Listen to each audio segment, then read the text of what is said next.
All right, so it is Luke's pick first as the lower ranked player. And he has taken us to Sherbet Land. I'm just going to correct the sync here.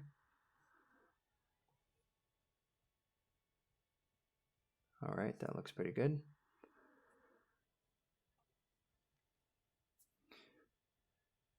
So Sherbet Land can be a pretty risky track for one tries. There's several cracks in the ice that the runners are going to have to jump over. There's these guard penguins, and that's already come into play as we see Luke bonking into one of those guard penguins with his first mushroom. We'll have to see if Dan makes a mistake and Luke be able to climb into this first track. Dan coming around with a pretty clean lap 1. And you can see the many gaps in the ice here that the players are jumping over as they attempt to complete this lap as quickly as possible. And some of these end up being quite risky, but that is simply the fastest way around. And at this level, you really can't go too conservative. You can't play it safe here when you're playing at this level. Okay, Dan gets through the cave cleanly, and Luke does as well this lap. Dan coming around with another clean lap. Luke just narrowly missing that penguin and jumping over the ice there, but he squeaks by. All right, Dan taking it fairly conservative around this last crack jump. Luke going for broke here, it looks like, with a large jump, and he makes it. But he won't be able to make this up with driving alone, so we'll have to see if Dan is going to blink and make a mistake here. Both players through that last cave cleanly.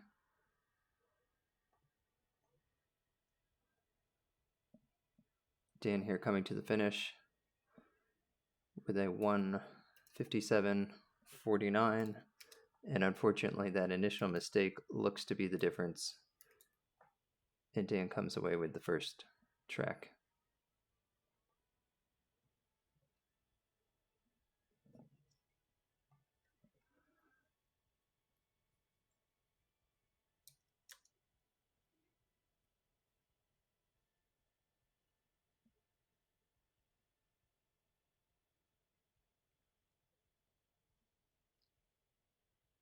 The pick now goes to Dan.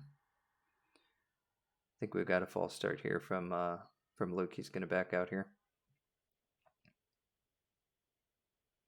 No harm, no foul.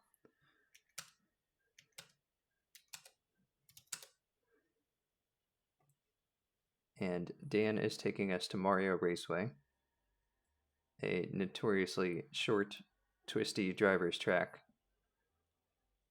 And that sync is pretty good.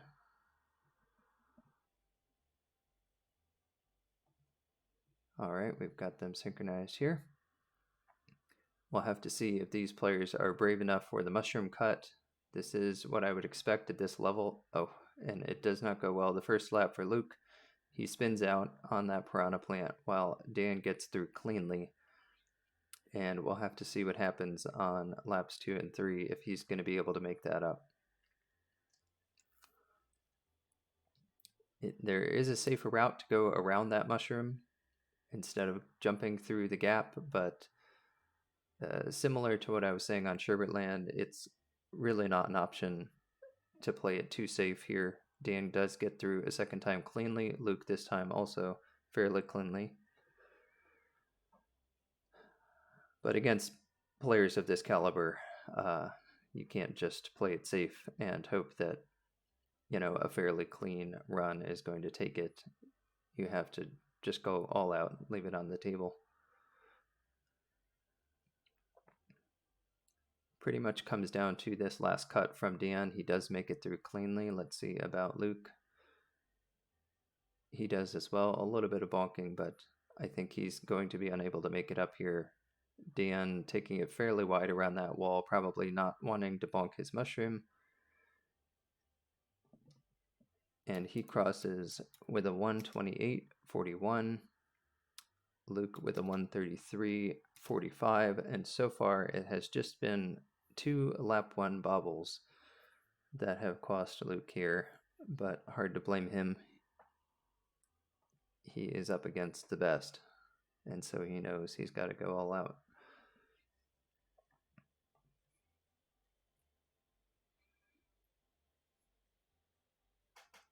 The pick now back to Luke, and he is taking us to the farm. Moo Moo Farm, notorious for its RNG moles that come popping out of the ground and send your cart flying into the air should you touch them.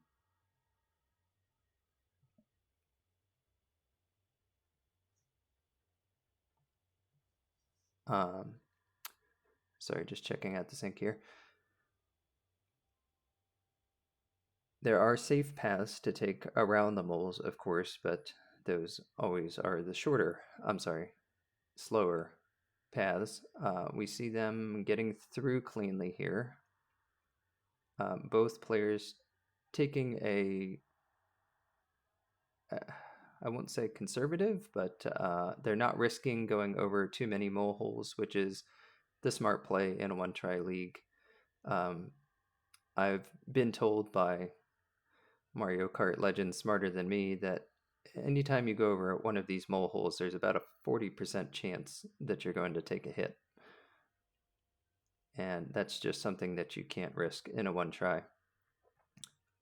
Both crosshair lap 2, Luke losing a little bit of time there on that lap 2, but no major mistakes so far. Oh, Luke gets hit. He takes a risk there in order to gain some ground on Dan, and he goes flying through the air in that full first mole patch. It takes an unfortunate tumble off the bridge, and then shrooms in frustration. Dan does make it around cleanly. Luke, I think, just now driving for the finish line. Oh, going for the out of bounds. There has been a tool-assisted lap skip recently discovered on this track in Grand Prix mode, in which you go flying out of bounds. Perhaps he was doing a little bit of experimentation.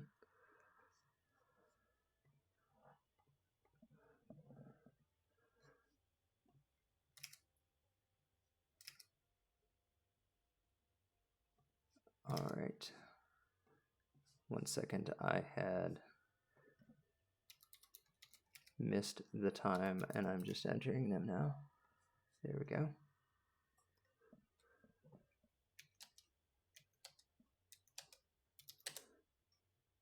So the pick goes to Dan, and he is taking us to a pure driving track of Choco Mountain.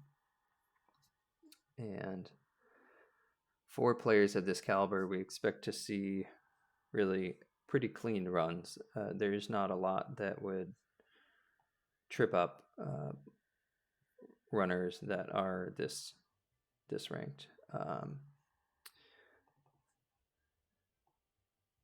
So we see them now. Dan does get a little bit maybe into the wall there, but not too much. As they come to this first chocolate boulder turn, Dan going a little sideways off that jump. Perhaps he was trying to grab a drift and failed to do so. We'll have to see. That is unfortunate. Luke bonked his shroom, and perhaps with the instinctive pause, it happens to the best time trialers because you are used to retrying so often. Unfortunately, that will be a DNF for him on that track, and we will see what Dan crosses with.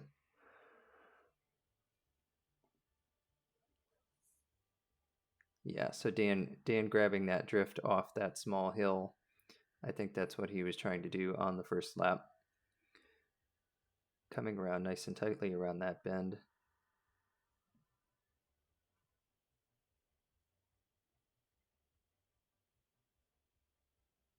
And looks like we have a reset for Luke. Maybe he changed controllers or something.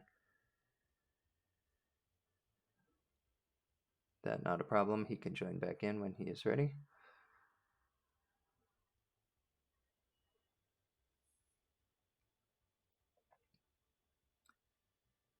Dan is coming around this final lap here.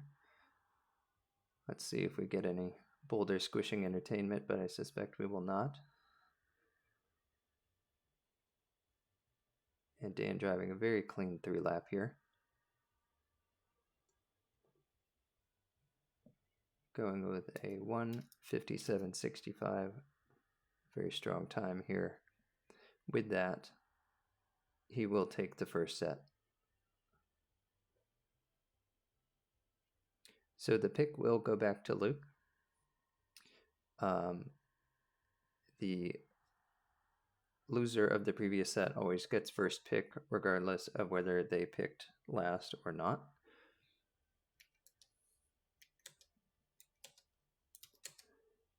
And Luke is taking us to Banshee Boardwalk. This is a track that I would suspect can trip up even these caliber runners from time to time. There are just these conveniently missing sections of guardrail, boos that are flying around to distract you, giant fish flying through the air here mid-lap. Not really a feature to disrupt the runner, but throw it in for good measure. A really hard section of 2 MTs there around that little S-curve with no guardrails, and then a really hard section of 4 mini turbos here in what we call the Bat House, as they are executing these tightly linked turns, and both players doing a really good job there. Coming around to this final section of the first lap, and they are just about 0.3 apart.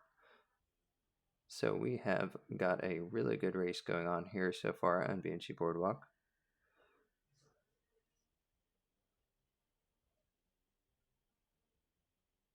Coming around to this S curve again, and that is cleanly executed. Both players using what we call the drop shroom.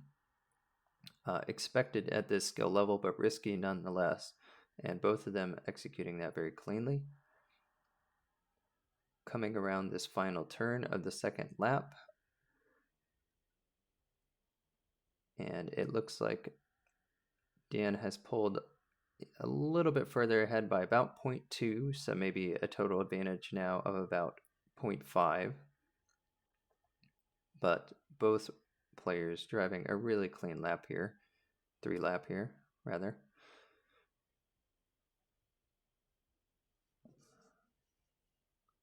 And I apologize. I just realized I had their game audios muted this entire time.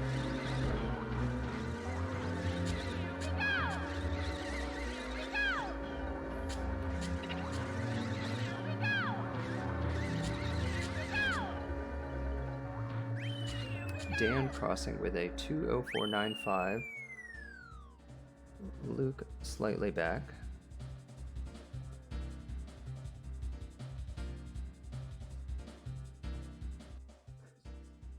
And let me grab these times. I'm so sorry about that game audio. I had it muted for the warm-ups and forgot to re-enable that.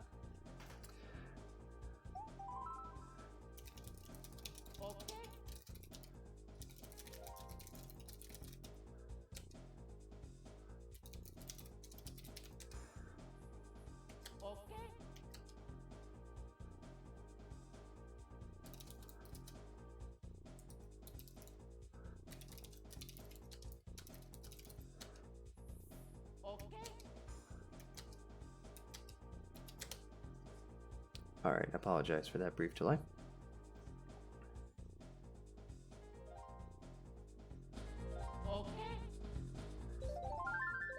Dan is taking us to Calamari Desert.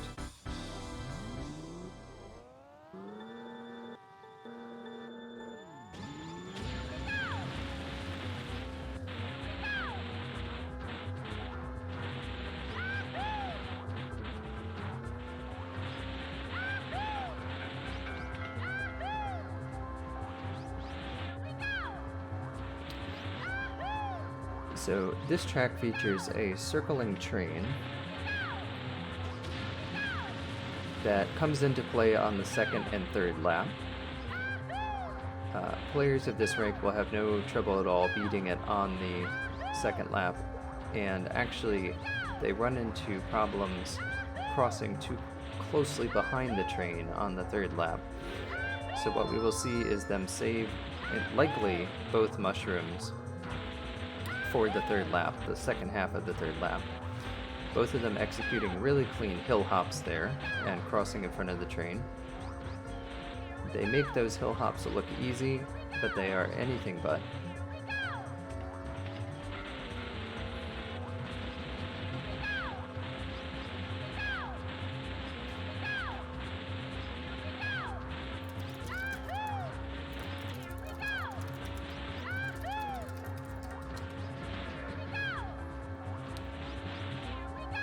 As you can see, they are cutting across that sand section around the fence.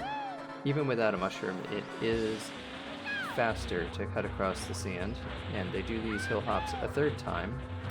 They will cross fairly closely behind this third train, and both of them still have their mushrooms in the bag to use on the second part of this third lap. So we'll see them use them in the sand section here, both getting past the train cleanly. Nice, close to the fence, taking a nice tight line. And this is shaping up to be a very close race. It looks like Dan may be a little bit in the lead. And only by 0.2, this really came down to the wire. Dan does take it, but only by a nose, and that was a very well-driven race by both runners.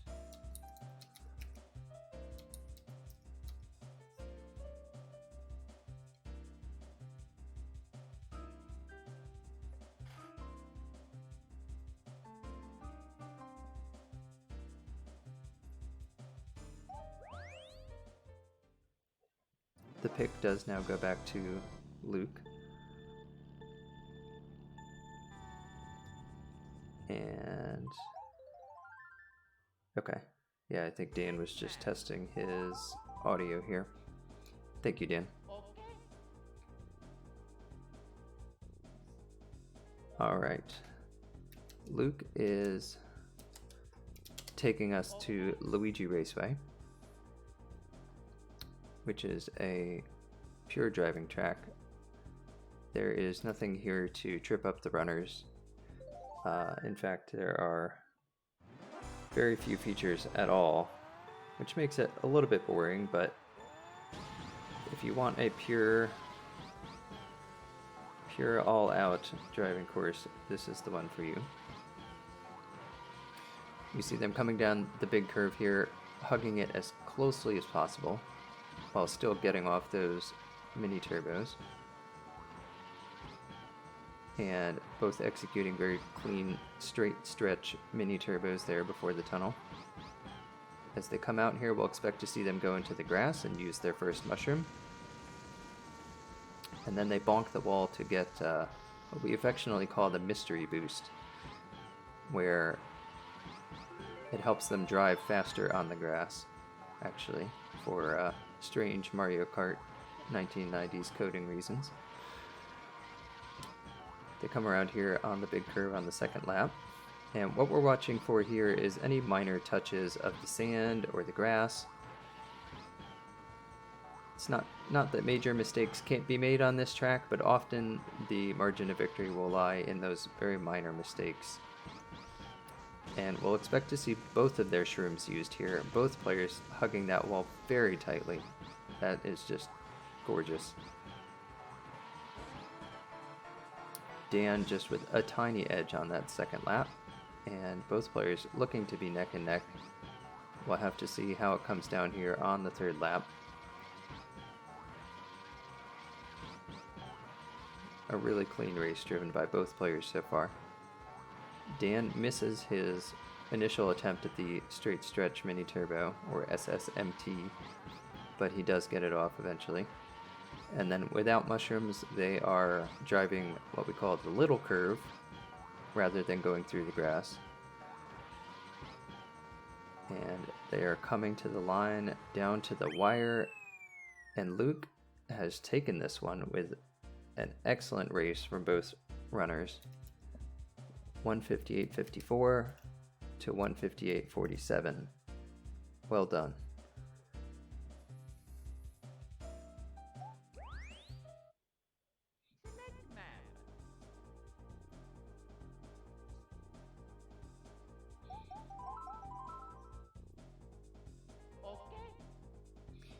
The pick goes back to Dan. He is taking us to Royal Raceway, a similarly pure driving course, but a bit more interesting, certainly, and a bit longer than Luigi's Raceway.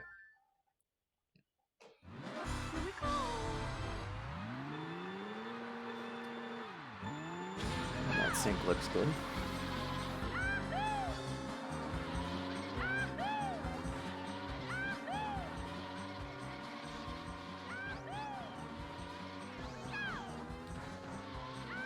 Both players get around that hairpin jump pretty cleanly.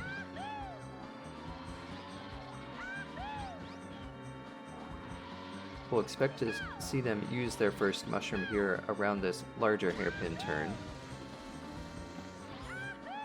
both with a very clean execution of that.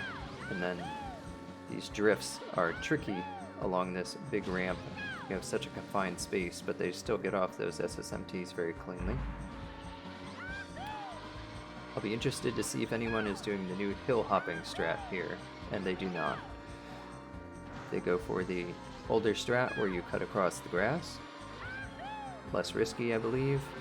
And Dan ahead by a nose by about 0.15 so far.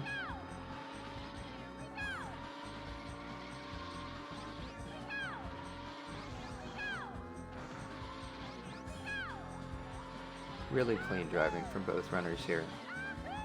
Another clean small hairpin execution. Dan looking so far to maintain that slim lead that he took into the second lap, and we'll have to see if that holds up.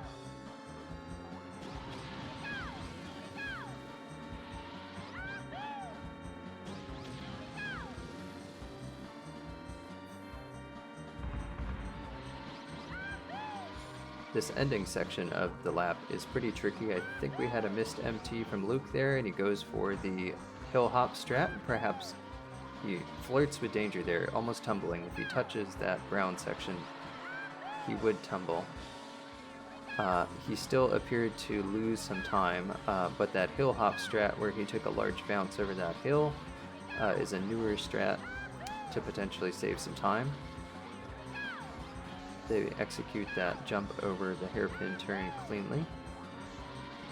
Dan still maintaining a slight edge here.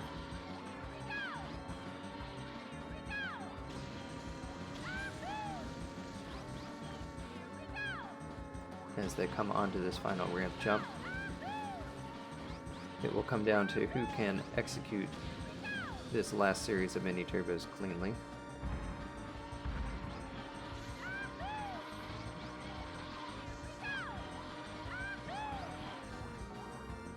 Luke again going for that hill hop strat, perhaps sensing he's behind and needs to make up a bit of time. And he is a little more than a second back,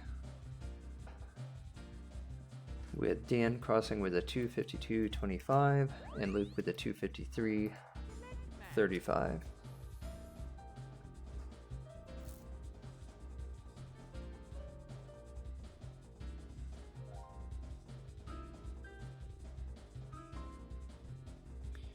The pick will go back to Luke,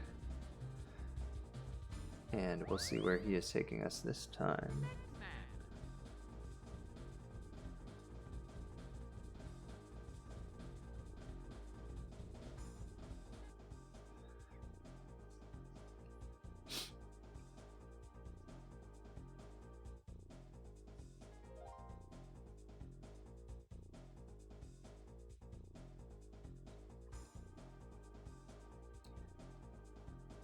All right, and Luke has chosen Toad's Turnpike. This track can get interesting with the traffic, the other cars and trucks and tankers and buses that are driving on this track. I would not expect to see too many hits here, but it is possible if these runners get off pace. The traffic patterns do shift, and they may encounter something unexpected. Or you see that often the fastest path is threading a needle between traffic and the guardrail.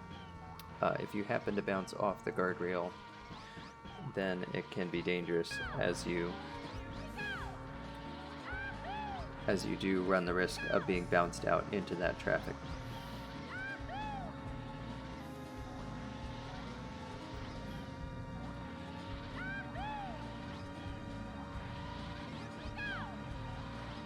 I believe the sync is fairly close, and so it looks like Dan has the edge so far in the first lap. This is a very demanding track to drive quickly. There are so many mini turbos and straight stretch mini turbos that you have to execute cleanly. And kind of similar to like a Rainbow Road in this game, it's just a very long time to drive cleanly and to execute all these speed boosts in a precise fashion. And Luke taking that quick line between the traffic and the guardrail, as he essentially has to do against Dan, and unfortunately gets a little bit too close and bounces off that truck. So he will be counting on a mistake from Dan here in order to get back into this one. And he misses a drift and goes into the back of the car. That is unfortunate. You hate to see a run lost to that.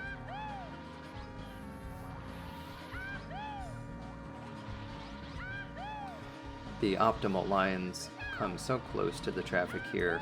You can see, sliding in front of the various trucks and buses, threading that needle. It is a very difficult one-try track to execute cleanly.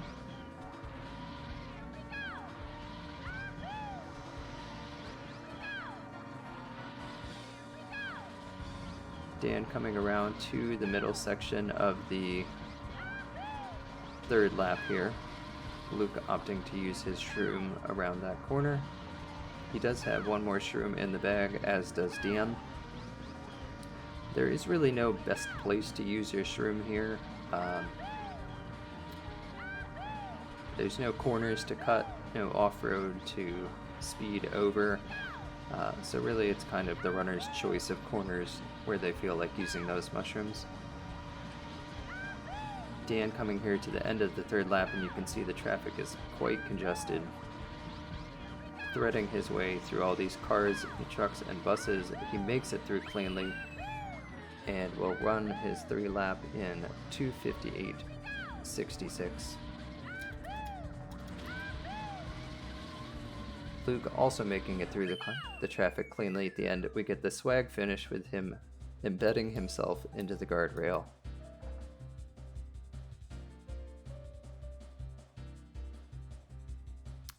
And that will also do it for this second set.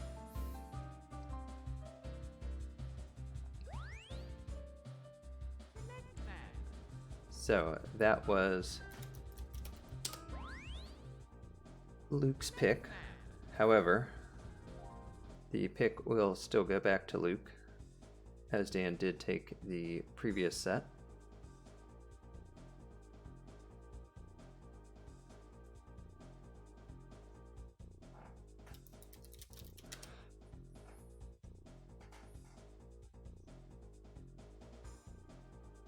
And Luke is mulling over his pick here.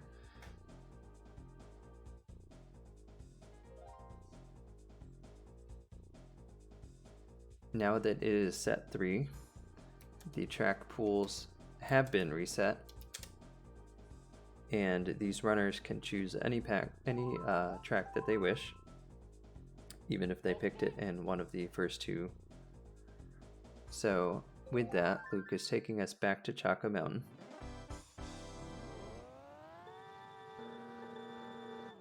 And we will see here. I believe that Dan took this first run, so we'll see if Luke can convert here on his pick. If feeling that this must be one of his more comfortable tracks to take it a second time as soon as he has the opportunity.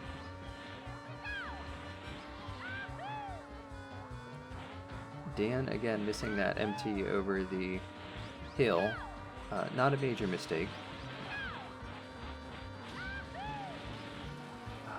Luke bonking that shroom a second time as he did the first time we ran through this track.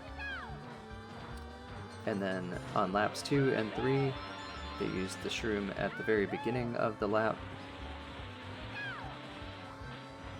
hugging those irregular turns very tightly. Luke getting hung up in the wall. That is so unfortunate.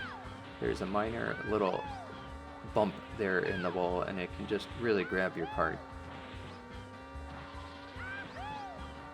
Luke going for that drift, and he does just get off that mini turbo. Both players coming around that hairpin cleanly.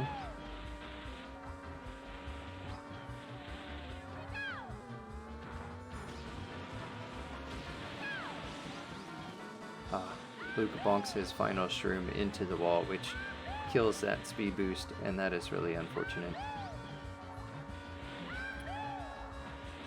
Dan is doing as Dan does and taking these lines very cleanly. He gets that grift off over the hill, and Luke does the same. Style points awarded to both runners.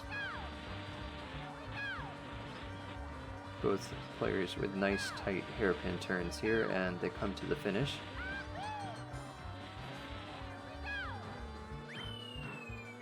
Dan crossing with a 1:57.22, and Luke crossing with a 1:59.36. Just a few minor mistakes there cost Luke. I have a feeling that it would have been an extremely close match. After all, he did bonk 2 of those shrooms and ended up not too far behind.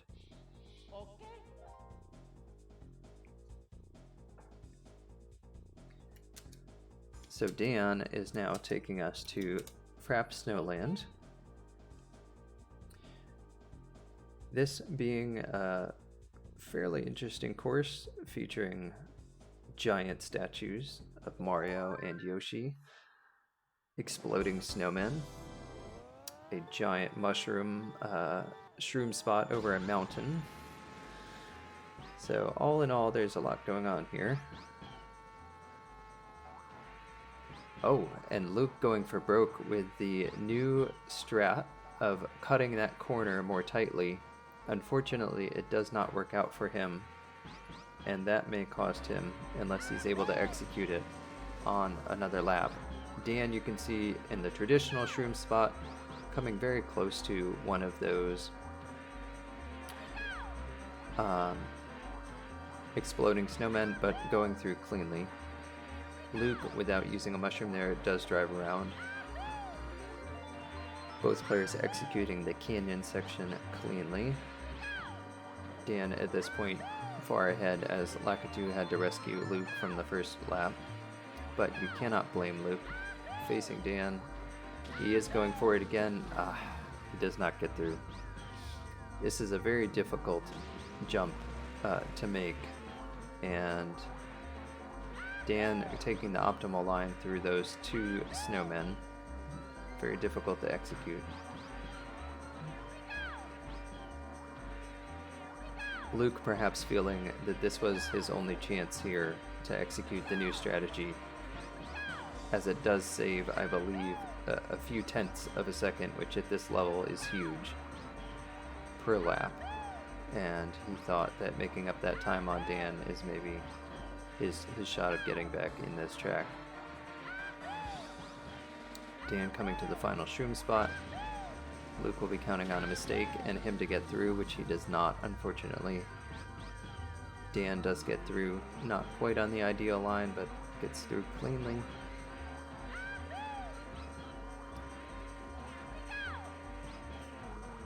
Dan crossing with a 2:01.02. Oop. And Luke takes a snowman, perhaps for demonstration purposes, but at this point, unfortunately, It does not matter.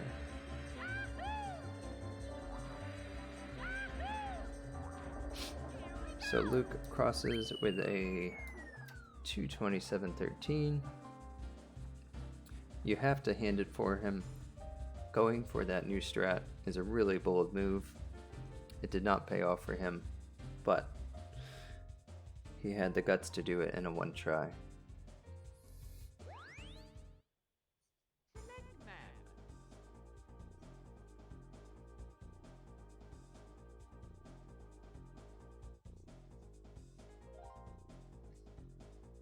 So the pick now goes back to Luke.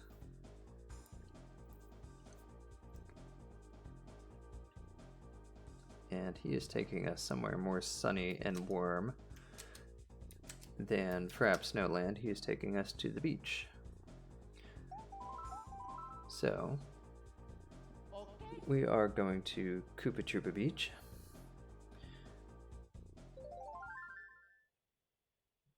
Not a whole lot to disturb the runners here at this level.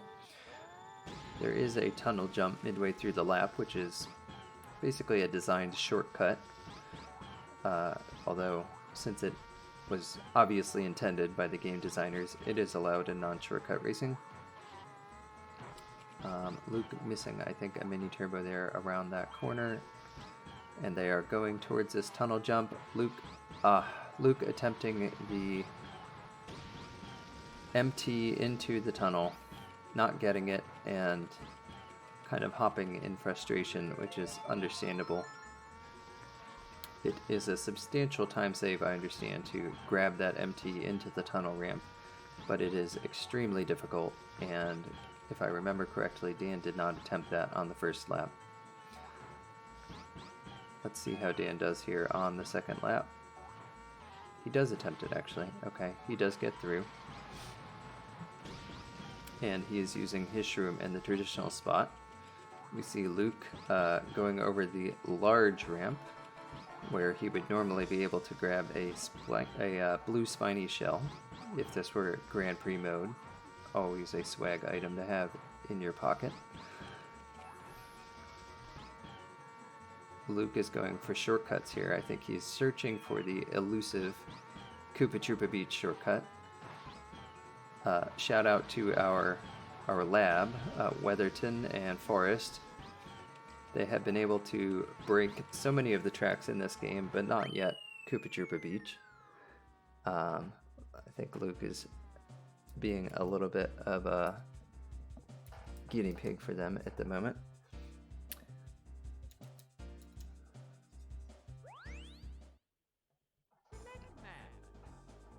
So the pick comes back to Dan, and this would be set point. Dan really going for the variance here, what we would call a high variance track in Yoshi Valley. So Yoshi Valley featuring on the fastest route 2 sets of spinies that you have to drive through, these little porcupine type things, and as well as a large hairpin jump, which is another essentially designed shortcut, and as such it is allowed in non-shortcut racing. Luke getting hung up a little bit in that wall, which is really easy to do. If you just touch it the slightest bit, it grabs your cart. Luke taking a really good hairpin jump there, actually a bit tighter than Dion. Probably liking to make up time based on that start to the lap. And we'll see Dan crossing a 34.37, Luke with a 35.50. Both players opting for this fastest path yet again, weaving through the spinies. They make it look easy. Dan does take a hit, but so does Luke. So that differential should remain about the same. Both players cleanly executing the hairpin jump yet again. And you can see that they just kind of flirt with danger there on the left side, almost falling down as they're executing that series of mini turbos before the giant egg.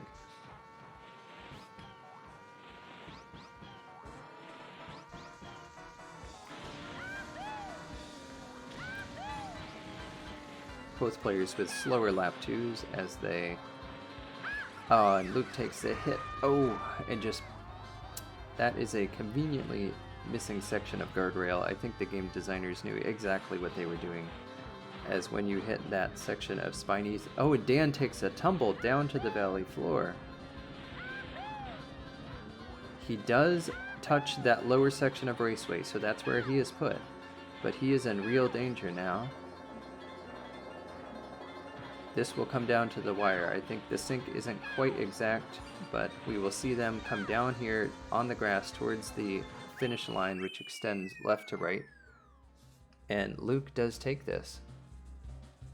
An uncharacteristic mistake from Dan, and Luke is able to climb back into that despite taking a tumble of his own.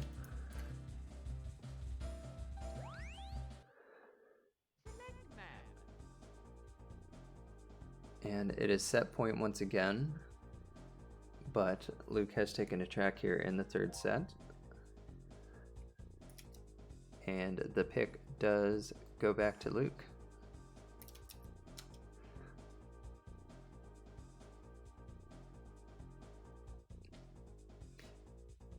Luke, perhaps feeling that this is a pivotal moment, is pulling out a joker pick for DK Jungle Parkway shortcut. So we will see the runners attempt a 3-lap time, with each runner trying to use whatever best shortcut techniques that they know and they think they can execute cleanly.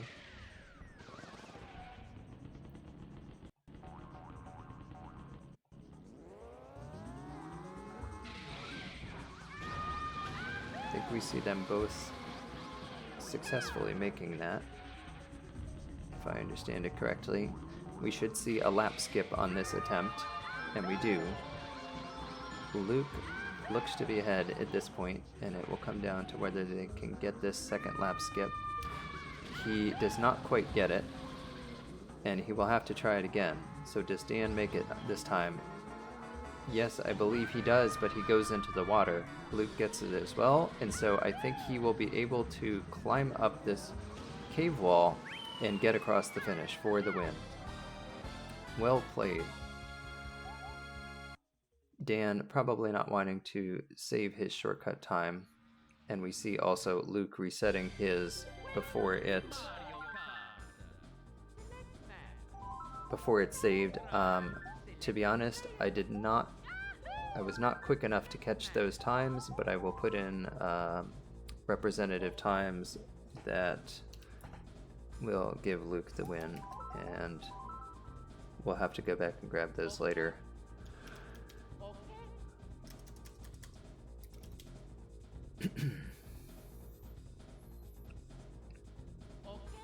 Alright, Dan taking us to Bowser's Castle. This could be a very difficult track, and these runners will not have the benefit of a distraction ghost, as we call it. Ghosts are not allowed to be used during a one-try match, and so the tracking thwomps that follow the player down the second room here will be trying to squish them the entire time. We see 2 wall bumps from Luke, which may cost him a bit. Some minor mistakes, may be made here as well from Dan, so we'll just have to see. Yep, Dan does bonk the wall at the top of the stairs.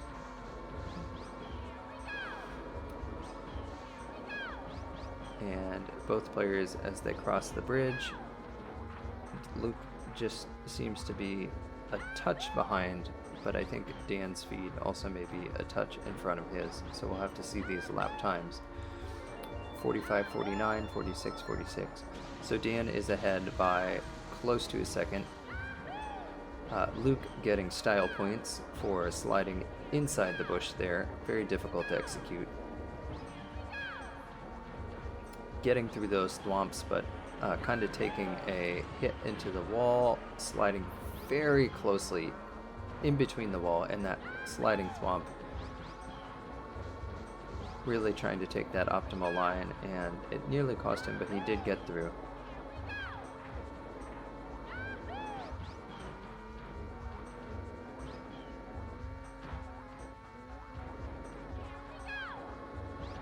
Alright, Dan crossing here with a 44.55. Luke, that lap was not as clean as his first lap, a 47.0. And we'll have to see if Dan is able to carry this third lap cleanly, which should be enough. I don't think Luke can make it up through driving.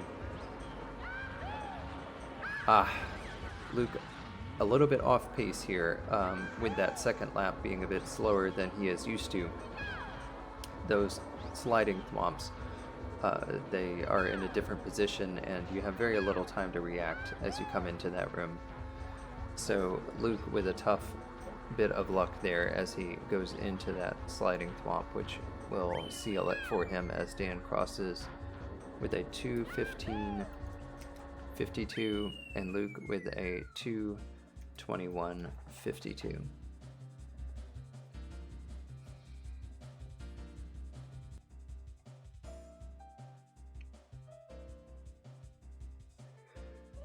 So with that, Dan has taken 4 tracks in the third set.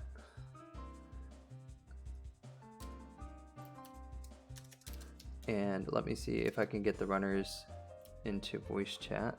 Dan is in saying he will. So let me join here.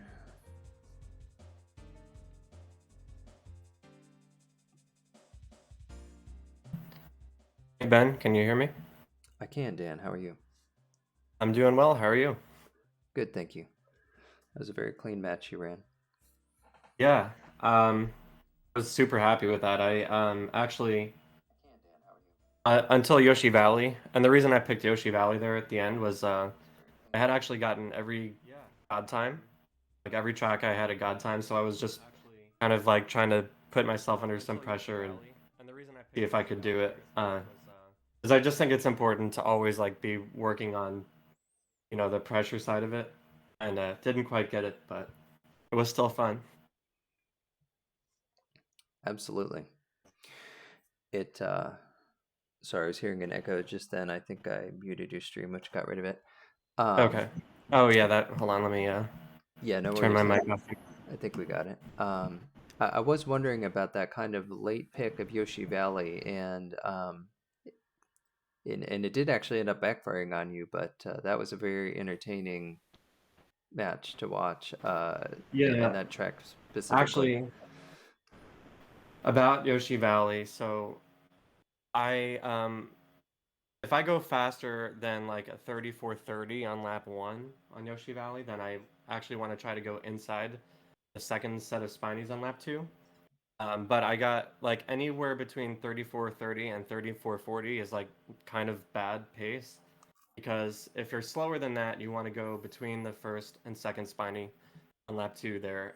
So I got a 34:37, and it's just kind of a gnarly pace to be on, because that one spiny is moving from the more the middle lane to the right, so he's just kind of like right in the way. And yeah, I actually still could have gotten the god time on lap 3 if I didn't hit the spiny there and then obviously fall in, but all right. Yep, but you know what? Don't feel too bad about falling in. It makes for great one try watching. Yeah,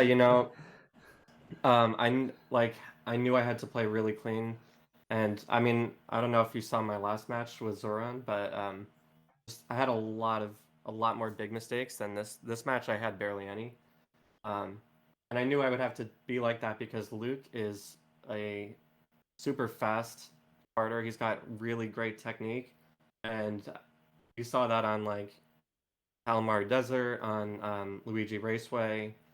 You know, like a Absolutely. 158.40. He dropped to 158.47, which is a super good one try time. And I think before the one try leagues started, no one had ever gotten better than like a 158.50 in any like recorded one try for Luigi Raceway. So yeah,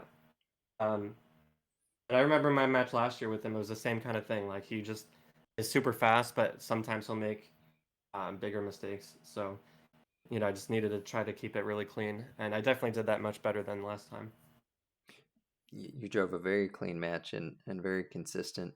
And I have to say, Luke on that Frap Snowland run, I'm not sure if you realized he was going for the new strat 3 of 3. It didn't work out for him, but I have to hand it for him to do that in a one try is just a bold move. He was betting on himself.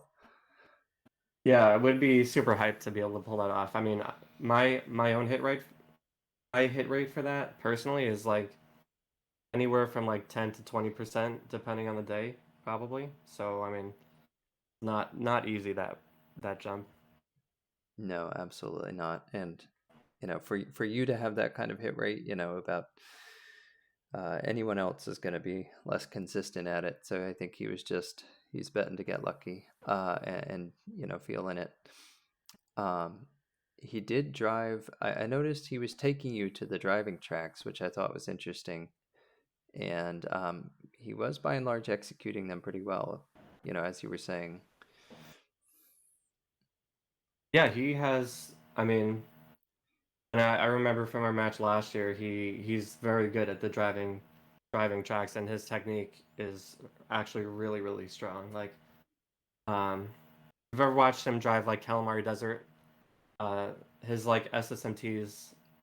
So there's like one SSMT he's like really good on that track. It's just like kind of crazy, but yeah, he's got super good technique. It's just that I think he hasn't played. He's only played I think 3 or so years, and I think consistency is something that just builds up over a long time. You know. Yep, with that volume of experience to react to any given situation. Yeah. And what was your track pick strategy? I noticed, you threw that Yoshi Valley in there in the Bowser's Castle towards the end. A bit Yoshi Valley certainly high variance, Bowser's Castle a bit less so, but they seem kind of like middle of the road picks. Although I believe you took us to Moo Moo Farm early on, so that with a bit of RNG there too. He actually did that. He picked Mumu Farm there. I Okay. mean, my strategy. I basically, so if you pick second in set one, and you win the first track, then for me, I don't like to use what I consider my very best picks, because you know I would like to keep them for set two. Or if I lose my pick on the second race, then maybe I'll consider doing one of my better picks. Like Mario Raceway was my first pick, which um, is one of my strongest tracks, but at the same time has variance to it. I like saving Royal Raceway for set two most of the time, and forget what else I did in set two.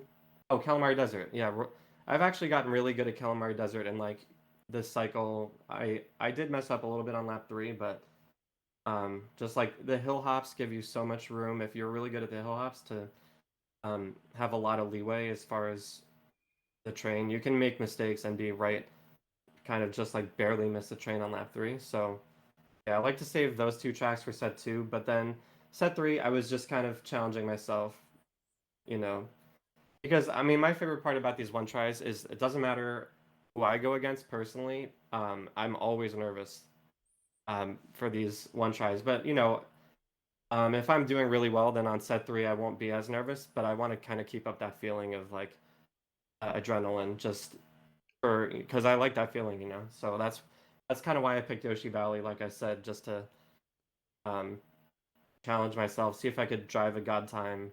'Cause, I mean, I had driven every other track was a god time. I don't think I had done that before in a one try match. So That's amazing. yeah, Yeah, just to keep that thrill and that momentum going. Um, and it was a memorable Yoshi Valley. It wasn't a god time, but that's all right. Still good one try value. yeah.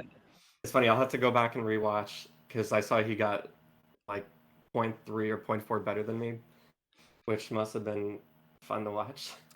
Yeah, let's see. He took it by just about 0.3, 0.32. Yeah. So, well, thank you, Dan. I appreciate you, running the match and coming in here for the post-game interview. Any final thoughts? No, thanks for the commentary, and I hope to see you guys. I hope to see some more matches on Speed Gaming. I feel like again, there's like a lot of matches, but some reason like people aren't putting them on Speed Gaming. So hopefully we can get some more of those in the future, other A- than just like a couple. So Absolutely. Well, I'm looking forward to watching the rest of your matches, and we still have about half the one try season left. So thank you everyone for viewing, and keep us in mind. We still have a lot of one try action coming up in the next couple weeks. all right, thank you. See you guys later. All right, and that concludes our match, everyone. Thank you very much for watching. If you're interested in running Mario Kart 64, check us out at mariokart64.com. We have recently opened up the leaderboards to Switch players, and go ahead, hit us up there. We also have a Discord server, so join us and give us a hello if you're interested in this game, and we are happy to help out. And with that, I wish you a good night here from the East Coast, and happy speedrunning.